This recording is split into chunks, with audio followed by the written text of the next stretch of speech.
कौन लड़की है विवाह करके सुखी हुई है? लड़की को देखना चाहिए अपनी माँ की दशा, उसके अंदर वैराग्य कभी होता ही नहीं। सब ओठ रंगे है, बाल रंगे है, गाल रंगे है, पेट में लाल रंग, पेट में रंग, ओठ में रंग, गाल में रंग, मोड़े में रंग, खोपड़ी में रंग, बाल में रंग, नाखून में रंग, पाँव में रंग, कमर में रंग, और रंग में रंग, पूरा परिवार तंग। कहाँ सुख मिला है? कोई नहीं सुख पाया। पूरे सत्य बता रहा।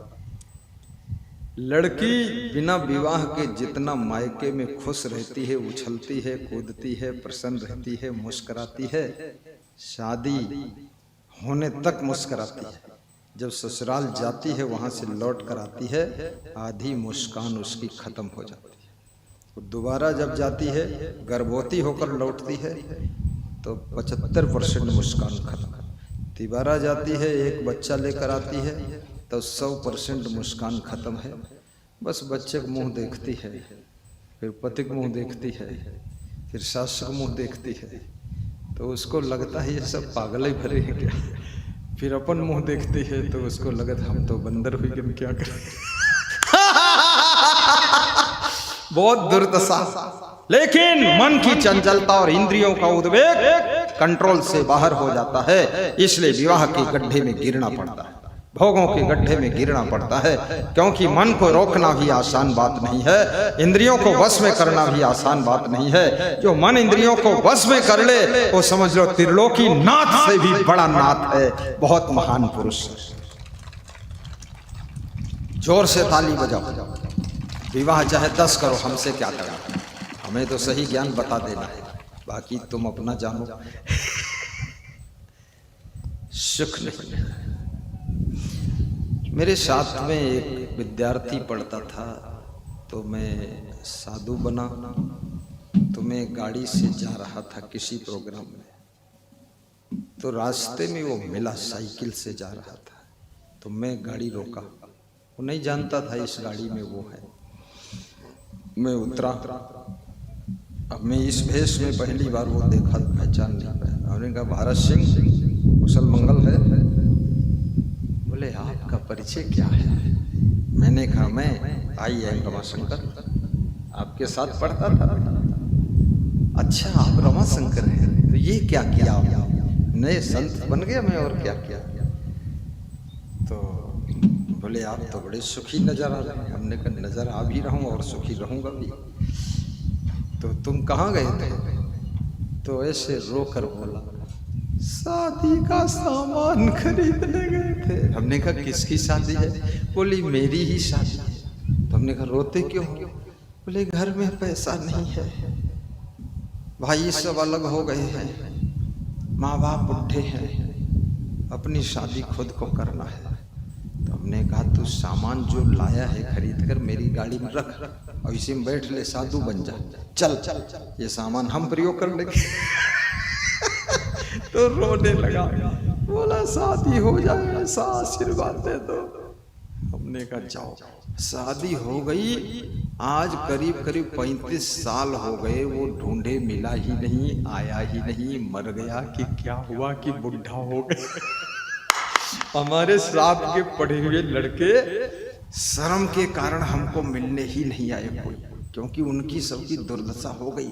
गृहस्थी के मूसलों खूब कुटाई हुई, खूब दुर्दशा हुई, और हम तो दमादम मस्त कलंदर आनंद में। तो मारे बेइज्जती की हमका मिलता ही नहीं। वो जानत उनका मिली हो, मजाकिया आदमी है, कुछ न कुछ टांटिंग करेंगे जरूर। क्या लोग जिंदगी है, कहाँ सुख है। यदि स्त्री में सुख होता, पुरुष की तरफ वो सुख ढूंढने के लिए नहीं जाती। यदि पुरुष में सुख होता तो स्त्रियों में सुख ढूंढने के लिए नहीं जाता। दोनों के पास सुख नहीं है, और दोनों में सुख ढूंढते हैं, तो दोनों डबल दुखी हो जाते हैं, क्योंकि दोनों सुखी नहीं हो पाते। इसलिए याद रखना, सुख कहाँ है, आज यही बात करना है। सुख गृहस्थ में रहो चाहे विरक्त में रहो, जितना ज्यादा मन में संतोष रहेगा उतना ज्यादा सुखी रहोगे, जितना ज्यादा विवेक रहेगा उतना ज्यादा सुखी रहोगे। जितना ज्यादा गम खा लोगे उतना ज्यादा सुखी रहोगे, और जितना ज्यादा खुराफात करोगे उतना ज्यादा दुखी रहोगे। गृहस्थ आश्रम में जितना दुख लोग भोग रहे हैं इतना दुख है नहीं। लोगों ने दुख को बढ़ाया है, मूर्खता बस। गृहस्थी करते हैं फिर बीड़ी पीते, बीड़ी की क्या जरूरत है, सिगरेट पीते, भांग खाते, दारू पीते, अंडा खाते, मुर्गा खाते, वेश्यालय जाते, होटल में जाते, बोतल पीते, दुनिया भर टोटल कुकर्म करते। एक तो गृहस्थी वैसे ही बहुत बड़ा जंजाल है, और दूसरे ऊपर से और तुम नशा व्यसन में डूबे हो, तो तुम दुखों को डबल कर रहे हो। स्त्रियां भी दुखी हैं, क्यों? क्योंकि गृहस्थी ऐसे ही बहुत बड़ा झंझट का आश्रम है। फिर ये ना जाने कितना फैशन करेंगी, बाल आगे लटकाएंगी, गाल पे लटकाएंगी, आधे उधर लटका देंगी, थोड़े साइड में लटका देंगी, थोड़े खोपड़ी के ऊपर फुला के बांध देंगी। बहुत नालायक। अभी तो दुख तो होगा ही भाई। दिन भर में 7 साड़ी बदलेंगी, बिल्कुल प्लास्टिक की औरत बनकर बैठेंगी, कटोरी मांजेंगी नहीं, मुंह खुद ही बनाए दे कटोरी जैसा, तो कटोरी सारी जिंदगी नरक बना दिया। लांग बांध के काम करो, सब क्या रोज रंग वंग लगाना फालतू, कौन देखता है भाई? ऐसे ही तुम बहुत सुंदर हो, और सुंदर तो दुनिया में कोई नहीं है। कितनी सुंदर नाक हो, तो नाक से निकलेगी तो रेमट ही, उसमें से घी थोड़े निकलेगा। कितनी सुंदर आंखें हो, निकलेगा कीचड़ ही उसमें से ऐसा थोड़े मक्खन निकलेगा आधा किलो। और कितना सुंदर पेट हो, उसमें टट्टी निकलेगी, ऐसा नहीं खीर पूड़ी निकल पड़े। और कितने सुंदर दांत हो, वहां लारे थूक तो भरा है। कितने सुंदर कान हो, वहां से खूंट भरा। सब शरीर में पसीना, बदबू। कल एक संत मेरा कह रहा था बदबू बहुत आ रही है, तो हम कहें काहे के बदबू? बोले कोई मोजा पहने है, मोजा के यार पसीना बदबू दे रहा, अंदर आई गया है मोजा पहने। तो हम कहें सूंघो मोजा। अरे कहीं हम जिंदगी में पहिरे नहीं, हम कहें दूसरे को सूंघ लो। सब दुनिया भर का बदबूदार शरीर है, इसमें कहाँ सुख रखा है? सादा जीवन, सादा भोजन और सद्गुण सदाचार। मेहनत करो, संतोष रखो। पति कभी कुछ बोल दे जवाब मत दो, बहुत सुख मिलेगा। पत्नी कभी कुछ बोल दे ज्यादा जवाब मत दो, बस ऐसे देख लो उसको, बस फिर आंखें मूंद लो, सब अंदर ही अंदर पी जाओ, बोलना मत। जहर के घूंट पीना सीखो, तुमको होशियार बना दूंगा। सासू कुछ बड़बड़ाए, बोलना मत, सर झुका के बस बर्तन मांजते रहो। ससुर अंग्रेजी बोले, हिंदी समझना मत, जवाब देना मत। तुम्हारा पति इंग्लिश बियर पी कर आए, बहुत दुख की बात है। सब दुख लोग पैदा कर रहे हैं। दारू पी कर आता, पत्नी को पीटते हैं, गाली देते हैं, मारते हैं। ये पत्नी कोई पीटने वाली चीज है क्या? ये कोई मक्का है कि गेहूं है पीट रहे हो? पत्नी को तो संभाल के रखो भाई, वो भी तो एक प्राणी है। बेचारी किसी की बेटी है लाडली, किसी के आंचल में पली हुई गुड़िया, वो तुम्हारे घर आई तब से बुढ़िया हो गई। इतना कलेश पैदा कर दिया, मार कूट, गाली गलौज, लड़ाई झगड़ा।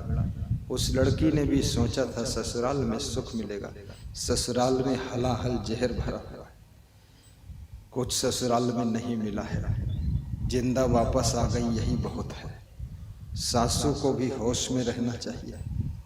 अपनी बहू को हैरान मत करो, सताओ मत। 100, 200, 500 रुपये ज्यादा भी खर्च कर ले तो भी कोई बात नहीं है, क्योंकि बहू ही तुम्हारे घर का भविष्य है। बहू ही घर का दीपक है। बहू ही पोतों को जन्म देगी तो वे घर के उत्तराधिकारी बनेंगे। बहू को संभालो। आज की बहू कल माँ बनेगी, परसों सासू बनेगी। आज की सासू कल बूढ़ी होगी, परसों मर जाएगी। तो इस घर में नई सासू बनना तो चाहिए ना। तो बहू को थोड़ा संभाल कर रखो। और बहू छोटी है, नई है, कम उम्र है।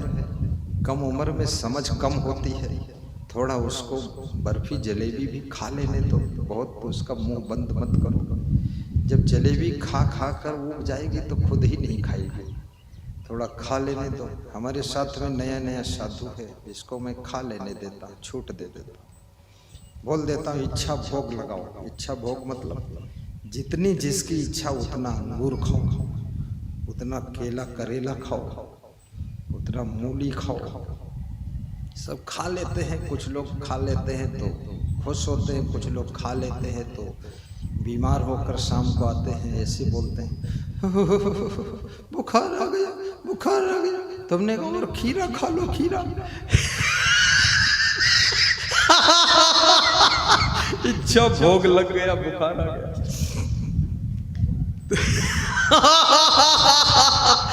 तो खुद विवेक करो, लेकिन बहुत ज्यादा बांध के रखोगे तो उब जाएगा। थोड़ा खा लेने दो, और बचपन में हजम भी सब हो जाता है। तो बहू का थोड़ा अपने दौड़ में बहू को मत चलाओ। गुरु को भी अपनी दौड़ में चेला को नहीं चलाना चाहिए, माँ बाप को अपनी दौड़ में बेटा को नहीं चलाना चाहिए। देखिए, आप माँ बाप हैं, आप में गंभीरता आ चुकी है, विवेक थोड़ा है, आप गुरु जी हैं, आप में ज़्यादा समझदारी है, आप में ज़्यादा मैच्योरिटी है, लेकिन अभी बालक है, चेला है, छोटा है, कभी थोड़ा खा भी लेगा, कभी कुछ चूक जाएगा, भूल हो जाएगी, क्षमा भी करो। बहू है, छोटी है, अभी थोड़ा दया मया रखो उसके ऊपर, ज़्यादा सताओ मत, क्योंकि गृहस्थ आश्रम भी बहुत बड़ा आश्रम है, ये जिम्मेदारियों का आश्रम है, ये साधारण नहीं है। ये तो आश्रम ऐसा है, ये सबके बस का भी नहीं है। इसमें बहुत हिम्मत वाले लोग टिकते हैं। एक एक पर्चा कुंभ मेला का दिया जा रहा है, पर्चे को संभाल कर पढ़ो। जिसको कल मिल चुका वो मत लेना, जिसको नहीं मिला वो लेना। बच्चे लोग बिल्कुल मत लेना। और अपनी सासू से भी प्रेम रखो। तो मैं समझा रहा था, कबीर जब हम पैदा हुए, जग हंसे हम रोए, ऐसी करनी कर चलो, हम हंसे जग रोए।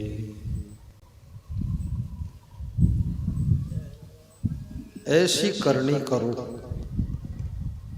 कि आप हंसते रहो, और आप जब दुनिया से जाओ तो आप हंसते हुए जाओ, दुनिया तुम्हारी याद में रोती रह जाए। करोड़ों लोग तुमको याद करें, लाखों लोग याद करें, हजारों लोग याद करें, गांव के लोग भी याद करें, रिश्तेदार भी याद करें कि बहुत अच्छे आदमी थे। नेक इंसान बनो, महान महिला बनो, हंसते हंसते अपने घर को संभालो, क्योंकि गृहस्थ आश्रम ही सबका जन्मदाता है। ये गृहस्थ आश्रम कोई साधारण नहीं है। ऋषि मुनि साधु संत भगवान सब एक नारी के द्वारा ही जन्म लेते हैं। इसलिए गृहस्थ आश्रम का श्रृंगार भक्ति है। गुरु बनाइए, भक्ति कीजिए, गुरु मंत्र लीजिए, गुरु से जुड़ जाइए। जैसे महाराष्ट्र की बेटी आई है चंदा देवी, चंचला देवी, अहमदनगर महाराष्ट्र, अभी भक्ति के रिश्ते से ही यहाँ आ गई है। मैं आपसे भी कहूँगा, इस महीने में गर्मी के डर से बहुत लोग नहीं आए हैं, लेकिन आपके अंदर भक्ति बहुत है इसलिए आप आए हैं। और मेरे अंदर करुणा बहुत है, इसलिए मैं आया। न मेरे जैसे संत सब आश्रमों में आराम कर रहे हैं, ये तपती धूप में कौन आएगा। सब सोचते हैं भाई अंदर रहो, छाया में रहो। आलसी भी हो गए हैं, शरीर के आदी भी हो गए हैं, बाहर नहीं निकल सकते, बिल्कुल गड्ढे के अंदर के चूहे हो गए लोग। लेकिन प्रेम तो प्रेम से ही बढ़ता है। तुम भी गुरु के प्रेम में आए हो और गुरु तुम्हारे प्रेम में आया है, और दोनों को गर्मी लगे, सर्दी लगे, धूल लगे, लेकिन दोनों मुस्कुरा रहे, दोनों खुश हैं, क्योंकि गुरु का आशीर्वाद मिलेगा, गुरु का ज्ञान मिलेगा, गुरु की भक्ति मिलेगी, गुरु का दर्शन मिलेगा और गुरु की सेवा मिलेगी। यही सबसे बड़ी खुशी आपको है। तो कबीर जब हम पैदा हुए, जग हंसे हम रोए। कबीर साहब कहते हैं, जन्म लेते समय तुम रो रहे थे और संसार के लोग खुश हो रहे थे। अब जिंदगी ऐसे जीना कि माँ बाप को खुश ही रखना।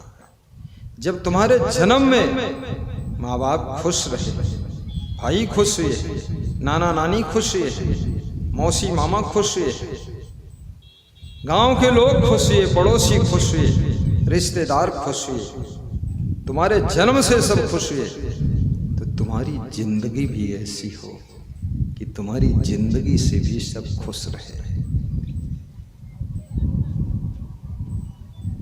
जिंदगी ऐसी बना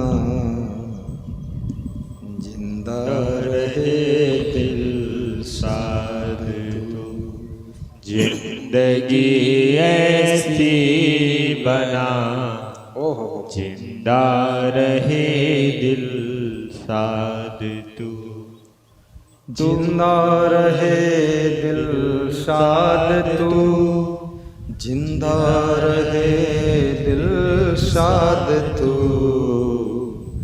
जिंदगी ऐसी बना जिंदा रहे दिल साध तू।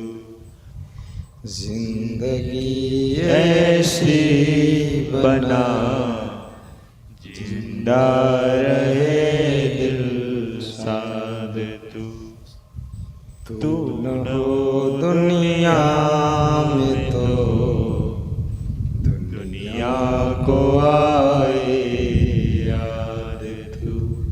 तू न हो दुनिया में तो दुनिया को आए याद तू।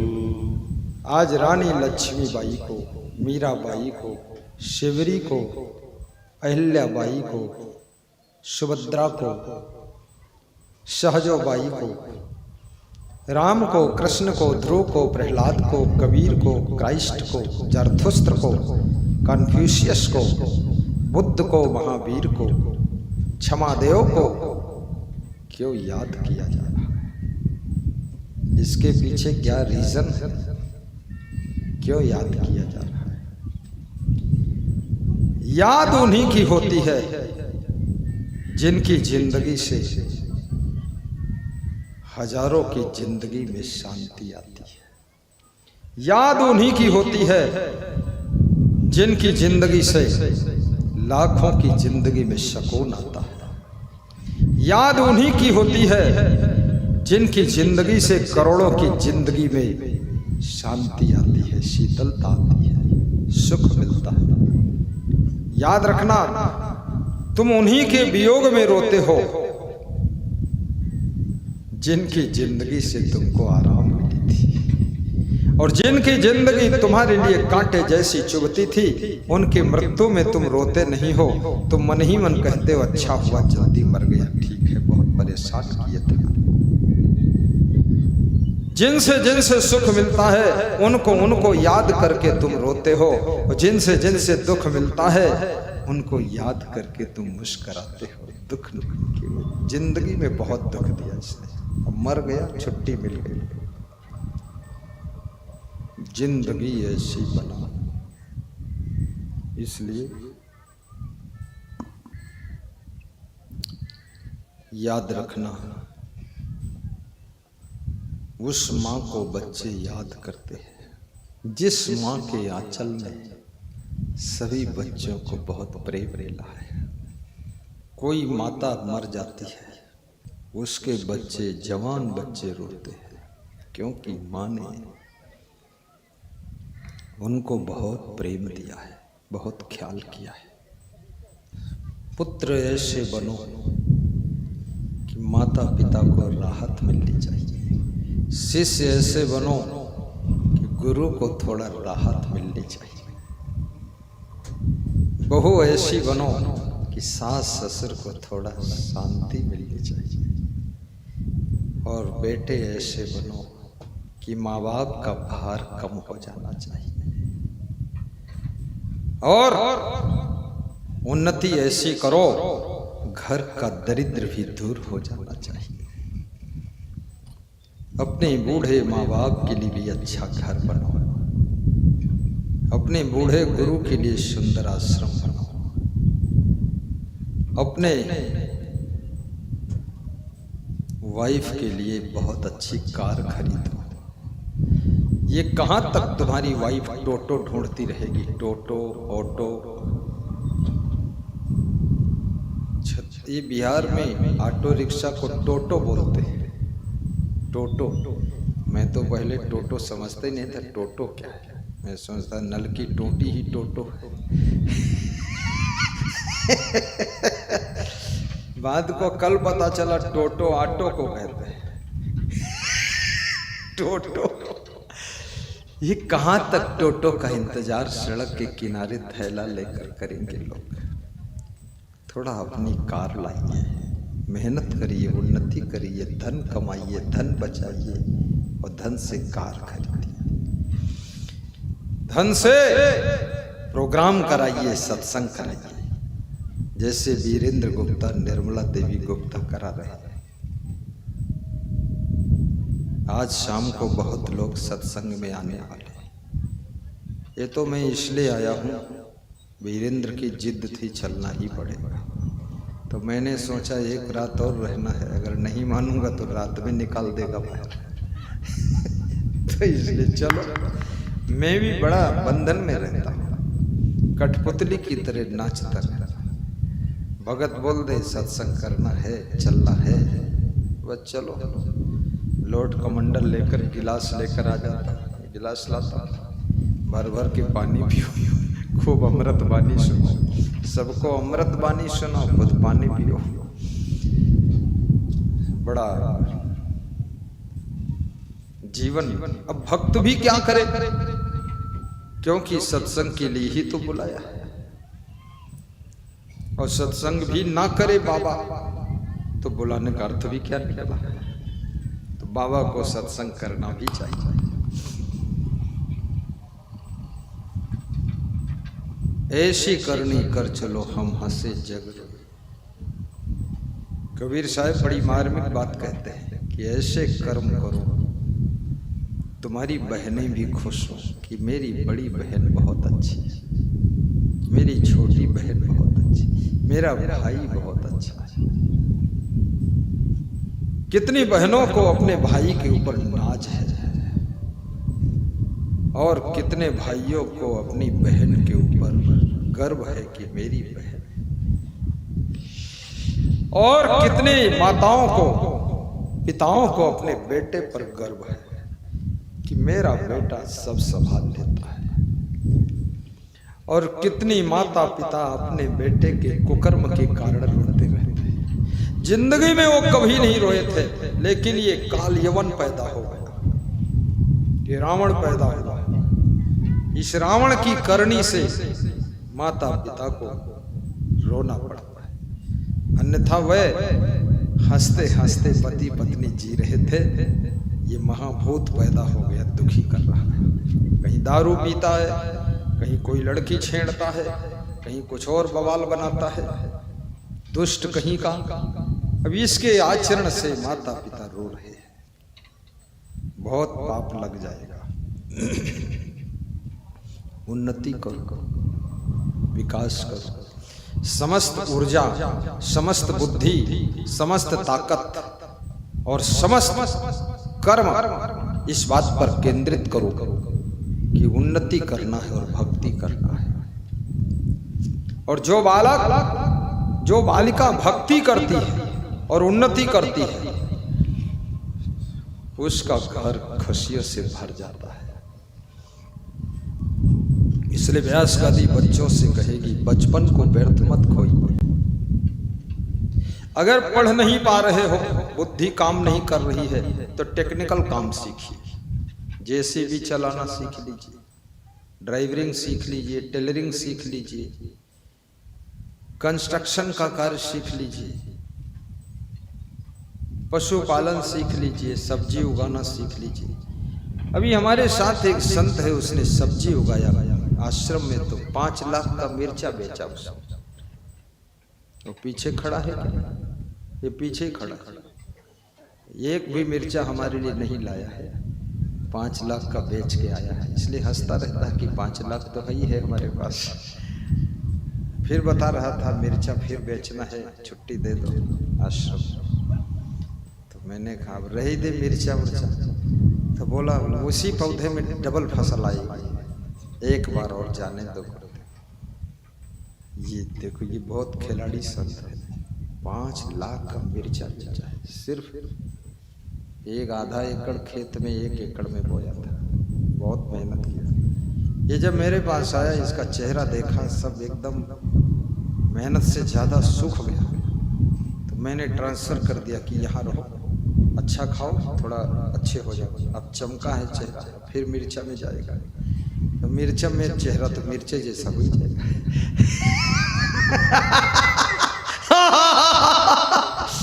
लेकिन है कलाकार।